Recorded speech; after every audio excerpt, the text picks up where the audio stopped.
Olá, pessoal. Aqui é o professor Washington Soares e a gente vai falar um pouquinho sobre a Baixa Idade Média, que vai do período do século XI ao século XIV.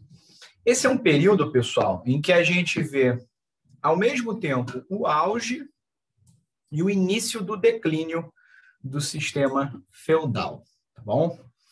A gente vê que o sistema feudal ele se consolida, né, em termos de organização social e política, ali na virada do século X para o século XI, mas é nesse momento também que já começa um conjunto de mudanças que vai levar a esse sistema não mais funcionar, né?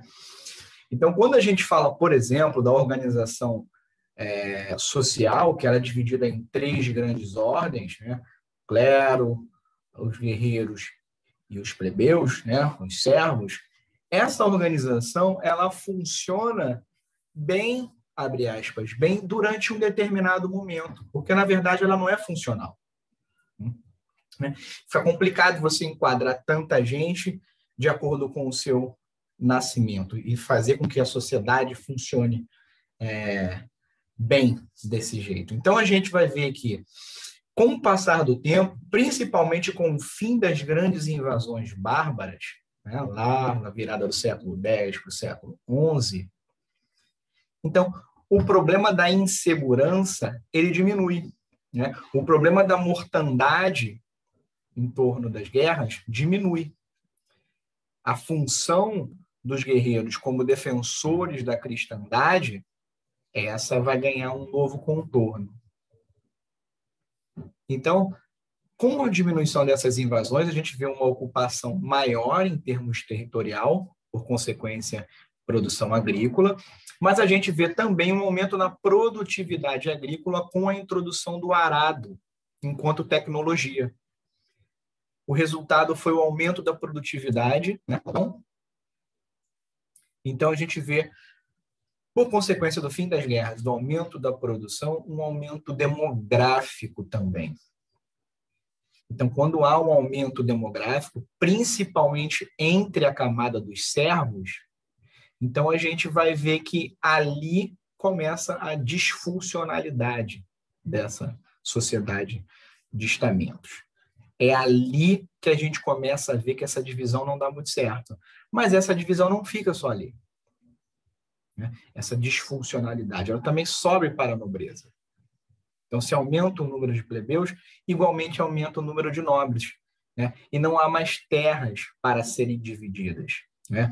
A divisão feudal ela é um pouco mais complexa e chega um determinado momento que ela alcança a sua saturação. Então, a gente começa a ver guerra, né? Disputas violentas pela sucessão do feudo, entre senhores feudais, e isso vai contra o ideal de sociedade pensado pela Igreja Católica. Né? A gente vê o êxodo rural, né? O início do êxodo rural, com aqueles camponeses que estão sobrando dentro do feudo, indo para essas cidades, que no momento são muito pequenas. A gente vê um crescimento da criminalidade, né? Com os salteadores que estão ali nas estradas, né? Inicialmente saqueando quem passa por ali, depois, com o passar do tempo, saqueando comerciantes também, né? Então, uma das soluções, das possíveis soluções para esse aumento demográfico, essa instabilidade social, vai ser a convocação das cruzadas. Então, a cruzada, ela tem, na verdade, uma função básica, que é a reconquista, né, a retomada de Jerusalém aos muçulmanos. Então, os muçulmanos conseguiram conquistar a região, né, anexaram esse ao Império Turco no momento, e a gente já sabe que Jerusalém é uma cidade sagrada para os cristãos, né, tanto quanto é para os muçulmanos também. Então, o objetivo principal era a retomada de Jerusalém, mas para além disso, há interesses, né, há outras causas que fazem com que esse esforço militar seja voltado para a região que hoje é o Oriente Médio, né, para a região da Terra Santa. Então, a gente vê que o fechamento das rotas de peregrinação cristã inicialmente foi um dos problemas, né? Mas a gente vai ver que É necessário também acomodar o excedente populacional, ou seja, o que vai fazer com esse povo que está sobrando na Europa? Nobres e plebeus. Como é que a gente controla essa criminalidade? Como é que a gente regula ou não o comércio? O que fazer com esses plebeus que não estão encaixados enquanto camponeses? E, acima de tudo, e outra questão também em 1094, tinha acabado de acontecer o cisma do Oriente. Né? A Igreja Católica tinha se separado da Igreja Ortodoxa. Então, havia por parte da Igreja Católica ainda a esperança da reunificação. Tá bom? Do ponto de vista do resultado, ou seja, da conquista de Jerusalém, a gente pode falar que as cruzadas, todas as 8, fracassaram. Tá bom? A primeira conseguiu conquistar a região, mas por um breve espaço de tempo, logo após perdeu. E todas as outras não conseguiram conquistar Jerusalém. Entretanto, é possível apontar alguns resultados dessas expedições, que foi o desenvolvimento comercial, que foi a reabertura do mar Mediterrâneo aos europeus, que até então o comércio entre Europa, África e Ocidente estava fechado. Né? A gente tem que lembrar que essa é uma região que é controlada pelos muçulmanos. Então, se no final essas cruzadas não conseguem reconquistar Jerusalém, elas conseguem sim a reabertura para a peregrinação cristã e conseguem a reativação do comércio entre Ásia, África e Europa. Fato que tinha deixado de existir pouco depois do fim do Império Romano do Ocidente.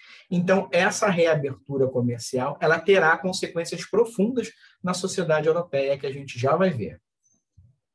Aqui eu gostaria de ler com vocês uma parte da carta do Papa Urbano II, no Concílio de Clermont, em que ele fala dos motivos da cruzada.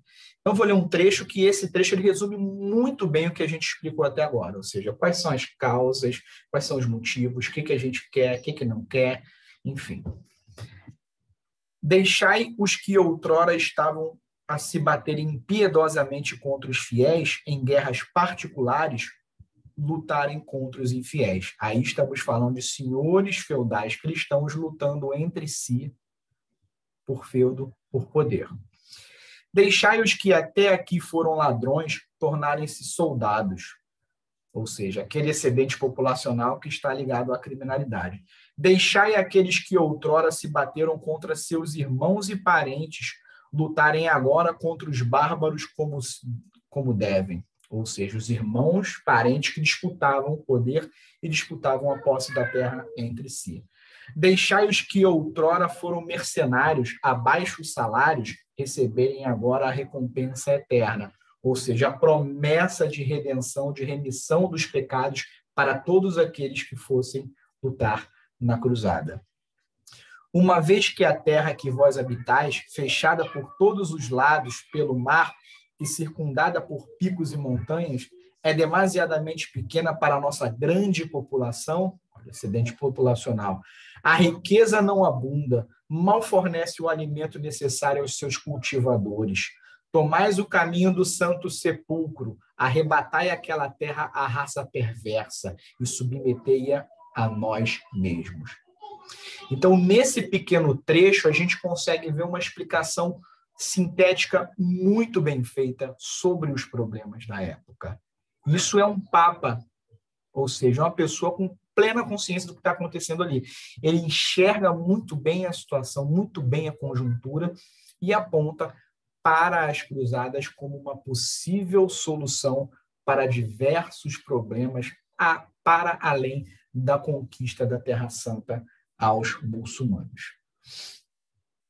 Aqui a gente vê, né, um mapa dessas 8 cruzadas. Então, entre o ano de 1096 e o ano de 2070, né, a gente vê 8 cruzadas sendo convocadas.